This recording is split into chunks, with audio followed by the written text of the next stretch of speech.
As the bright lights of Times Square set the stage for Friday night's Fatal Fury boxing event, the tension between Ryan Garcia and Devin Haney reached a new level during the final press conference. The air was thick with drama as Garcia stood at the podium, unfazed but clearly taking mental notes. The jabs weren't just verbal, they were psychological. Devin's father, Bill Haney, repeatedly referred to Garcia as skinny, a not-so-subtle dig aimed at questioning Ryan's conditioning and stirring up controversy around his recent physical transformation. For many watching, it seemed like classic pre-fight mind games, but to Garcia it was something more layered, something personal. He didn't brush it off. Instead, he addressed it with a cool mix of sarcasm and strategy, pointing out that these comments weren't just meant to rattle him. They were actually a way to patch up his opponent's shaken confidence after what happened in April. Garcia wasn't just trading words, he was making a statement. In his eyes, Bill Haney's mockery was less about him and more about Devin. He believes that ever since Devin's loss, the self-assured swagger he used to carry has vanished, replaced by uncertainty. And that uncertainty, Ryan says, is what Bill's trying to cover up. By throwing shade at Garcia,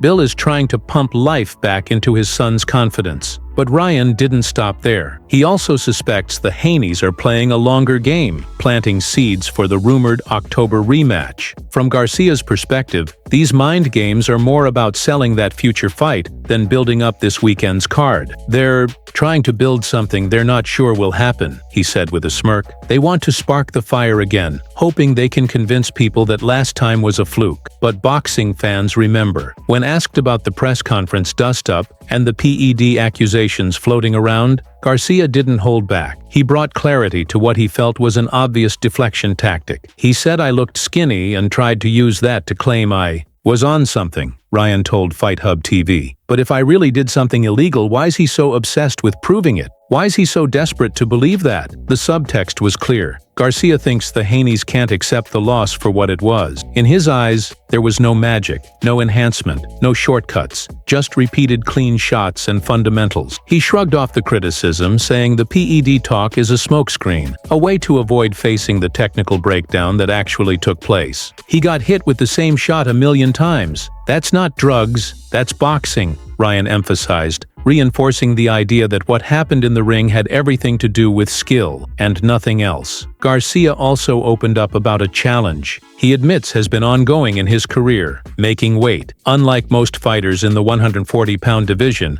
Garcia revealed something surprising. He's never actually competed at the full 140 limit. "All my fights have been at 143. I've never truly fought at 140, he explained, which adds an interesting wrinkle to his resume. He confessed that even cutting to those catchweights has been brutal, and admitted that his body is better suited to the welterweight division. That reality is what made his last bout with Haney so risky. Trying to lose 13 pounds in just one day? He called it nuts, and he's right. It's no wonder he ended up 3 pounds over the limit. It wasn't laziness, it was a moment of personal chaos. Ryan hinted that everything in his life was a mess back then, and his lack of discipline showed on the scales. But now, that's changed. "I'm already on weight. I did this right," he said. "This time, I'm locked in." The skinny comments from Devin and his father didn't come out of nowhere, and Garcia knows that. But this time around, they don't sting. Instead, they fuel him. "I cut early. I stayed on it," he said. "So yeah, I might look lean,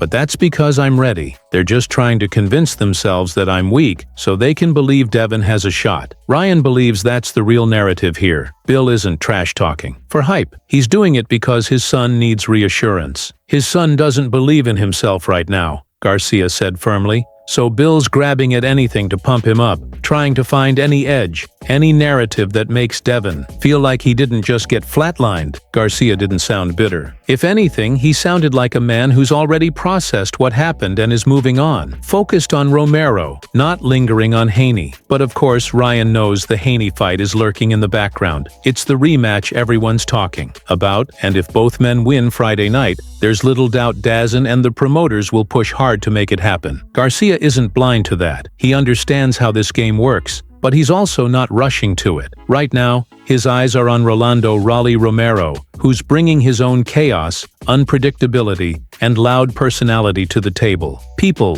think Raleigh's a clown, but he's dangerous," Ryan warned. "He can crack, and if you sleep on him, you're gonna wake up staring at the lights." But at the same time, Garcia seems more prepared, more in tune with himself than he's ever been. There's no panic in his voice, no anxiety, just confidence built not on trash talk, but on discipline and experience. Even in the midst of all the outside noise, Garcia has learned to tune it out. The PED accusations, the skinny jokes, the endless debate shows analyzing his mental state. He's not letting it shake him. "You gotta be built different to handle all this," he said. "Everyone wants to break you down, but if you stay focused, if you stay disciplined, the results speak louder than anything they say." For Ryan, this fight with Romero isn't just another match, it's a reset, a statement, a chance to put the drama behind him and remind the boxing world who he is when he's fully locked in. And based on everything he's shown in camp so far, fans might just be in for a performance they didn't see coming. Garcia's also making it clear that his future isn't at 140. "I'm going up to 147, he said definitively. "There's nothing left for me at light welterweight. It's a dead division." He sees a path forming at welterweight,